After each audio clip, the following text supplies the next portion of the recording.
চলে এলাম মিনি একটা রান্নার ব্লগ নিয়ে।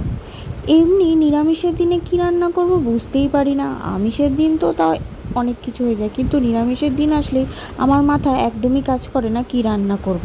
তাই করেছি ডাল, আর একটু ডাল ভিজিয়েওছি বড়া করব বলে, ঝিঙে আলু পোস্ত, আর উচ্ছে কেটেছি উচ্ছে ভাজবো বলে। তোমরা নিরামিষ রান্নার দিন কি আমার মতোই এত টেনশনে পড়ো যে কী রান্না করব? সত্যিই তাই, কিন্তু হ্যাঁ, ওই যে নিরামিষেও অনেক পদ হয় যেগুলো খাওয়া যায়। আর এদিকে দুধ উতলে একবারে সাগর সাগর হয়ে যাচ্ছে। তোমাদের আমার ছোটো ছোটো ভিডিওগুলো যদি তোমাদের ভালো লেগে থাকে তাহলে অবশ্যই লাইক কমেন্ট শেয়ার করে দেবে, আর ফলো করতে কিন্তু একদমই ভুলবে না। ভিডিওতে যে পরিমাণ আমরা খাটি, কিন্তু সেই পরিমাণ আর্নিং হয়তো আমাদের হয় না।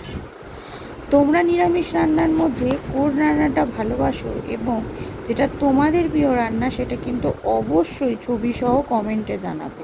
আর সেটাই আমি আমার কমেন্ট রিপ্লাই ভিডিওতে তুলে ধরবো। তোমাদের সাথে কথা বলতে বলতে গরম গরম বড়াগুলো একদম গরম তেলে ছেড়ে দিচ্ছি। আর একদম যাতে মুচমুচে হয়, আজকে একটু মুচমুচে করে করব।